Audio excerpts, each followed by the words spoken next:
салому дуруди бепоён ба кулли мухлисони барномаи дар шабакаҳои иҷтимоӣ. Фирдавси Хурсанд топ хабарҳои варзиширо мегӯяд.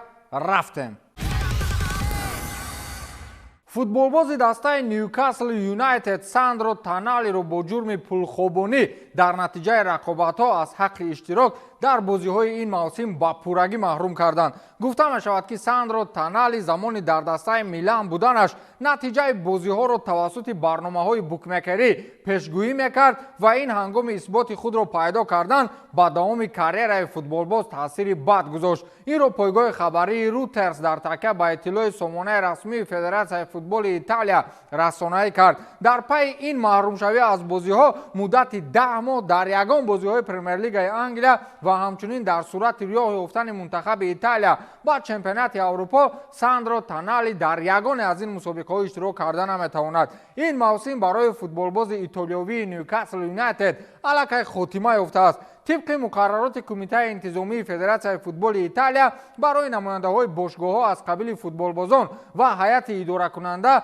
همکاری با شرکت‌های بوکمکری و پولخوابانی در نتیجه بازی‌ها قطعاً ممنوع است. در این مورد تونالی را می‌باید مدت 8 ماه طبق رگلامنت فدراسیون جهانی فوتبال از تبابت اوید با وابستگی به بازی‌های شرط‌گذاری و پولخوابانی نزد متخصصان گذرد و در صورت به پورگی تبابت یافتن می‌تواند به میدان فوتبال برگردد. تونالی تابستان همین سال از دسته میلان با نیوکاسل با نرخ 70 میلیون یورو گزارش کرد و در صحبت سودی اقرار شد که از وابستگی به پولخوابانی بوکمکری اذیت میکشد.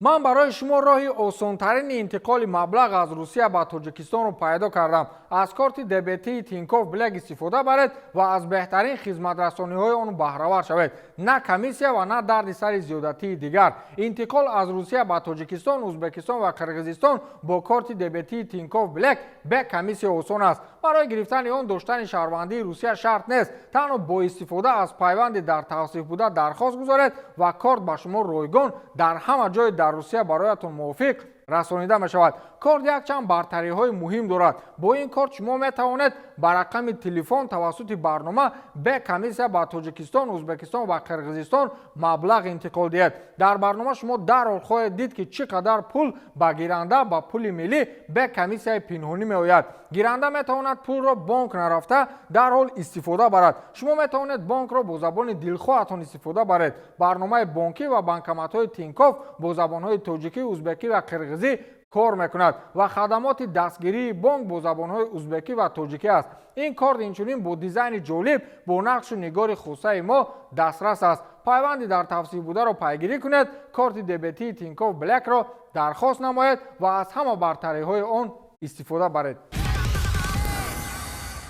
سادیو مانه بعد گزارشش با دسته النصر و یک باره به دست آوردن مبلغ کلان پولی از این باشگاه در حال به فکر خریداری یک دسته فوتبالی افتاد. انتظار می رود که سنگالی ماه ینور سال 2024 دسته برج فوت 18 را از دیویزیون چهارم چمپیونات فرانسه کاملا مال خود میگرداند. حالا سادیو مانه نسبت خریداری این دسته گفت و شنیدها را با رهبران تیم مذکور ادامه میدهد و طبق خبرهای اخیر مانه در مورد خریداری کل سهمیه‌های باشگاه مذکور مشورت دایر خواهد کرد. دسته برج فوت چگونه گفتم در دیویزیون چهارم چمپیونات فرانسه بازی میکند و فعلا موسم جاری را برای راه یافتن به دیویزیون سوم با موفقانه پس سر دارد. یادآور میشم که سادیو مانه هنوز 3 سال قبل برای خریداری این تیم دست و استین برزده بود و بعضا حتی با باشگاه مذکور رفته طبق یک لایحه رشد فوتبال با فوتبالبازان دسته کمک‌های کسبی میکرد. خلاصه نهایی تغییرات کادری در هیئت رهبری کننده باشگاه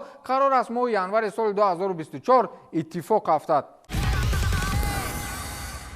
فضای داخلی باشگاهی دسته مونپله فرانسه پر سر و صدا شد. این در حال سر زد که سرمربی دسته میشل تر زکریا و حمایتگر دسته محمد ساکو میان خود مناقشه کردند و کار تا کشتارگیری و مشتبرداری بر سر یکدیگر رفت. با اطلاع پایگاه خبری الکوپه حادثه در آخرین تمرین دسته در بازی باشگاه مذکور رخ داده است. میشل تر زکریا و محمد ساکو سر اول در وقت تمرین با قول گپ‌هایشان گریخت و خصومت و غضب ғазаби онҳо то интиҳои машқҳо хотима наёфт. баъдан вақте дар утоқи либосивазкунии сармураббӣ Мамаду Сакоро гирёнчаки тарсун омид. дигар футболбоз асабҳои худро контрол накард ва аз гиребони сармураббӣ гирифта ӯро ба рӯи фарш ҳаво дод ки ҳамин хел миёни онҳо задухурди шадид ба миён омад. раҳбарияти бошгоҳ феълан Мамаду Сакоро аз тамринҳо ва вуруд ба базаи бошгоҳ маҳрум карданд, ҳарчанд қарори расмии худро нисбати ин қазия набароварданд.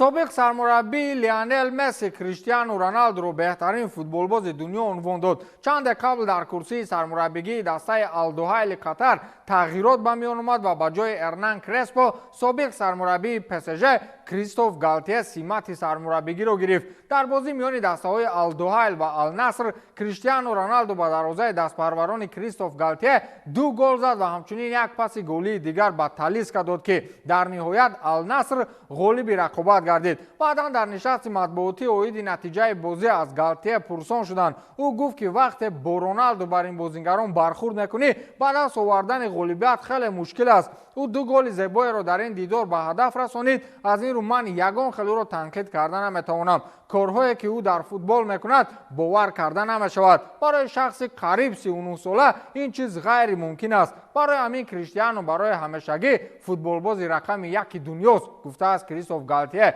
ва мо ҳам дар такя ба суханони оғои Галтие гуфтанем ки инро ҳама медонад, худи Месси ҳам медонад, вале қоил намешаванд.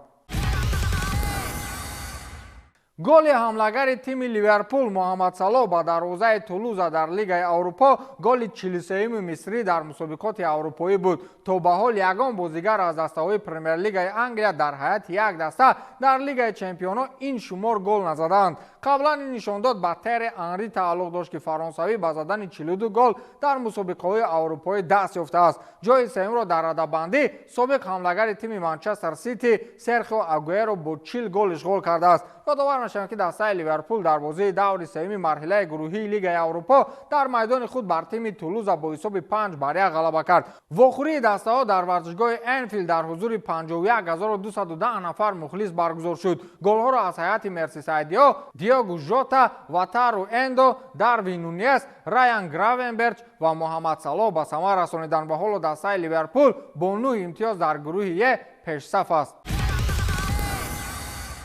дар бозиҳои ин ҳафтинаи мусобиқаҳои аврупоӣ аз Терри Анри танҳо Муҳаммад Салоҳ аз рӯи нишондодҳо пеш нагузашт. инҷо нафари дигарам ҳаст ки рекорди дигари футболбози фаронсавиро такрор намуд. ҳамлагари тими ПСЖ Килиан Мбаппе аз дастоварди Терри Анри дар Лигаи Чемпионҳо пеш гузашт. хабар медиҳад сомонаи расмии УЕФА. ба иттилои манбаъ Мбаппе аввалин фаронсавӣ аст ки дар 8 бозии пайдарпайи Лигаи Чемпионҳо дар варзишгоҳи хонагии дастааш гол ба ҳадаф мерасонад. ӯ аз Терри Анри ки аз моҳи марти соли 2001 то феврали соли 2002 дар ҳайати Арсенал 7 гол зада буд пеш гузашт. ёдовар мешавем ки дар бозии даври сеюми сабқати гурӯҳии Лигаи Чемпионҳо дастаи ПСЖ бо ҳисоби 3-0 Миланро мағлуб кард ва Мбаппе дар ин дидор яке аз голҳоро ба самар расонид. Килиан Мбаппе имсол баъди рафтани Месси ва Неймар кулан лидерии тими Парижиро бар уҳда гирифтааст ва аллакай дар мавсими имсола дар 11 бозӣ дар тамоми мусобиқаҳо ширкат карда дар онҳо 10 гол ва як партофти головар дорад ки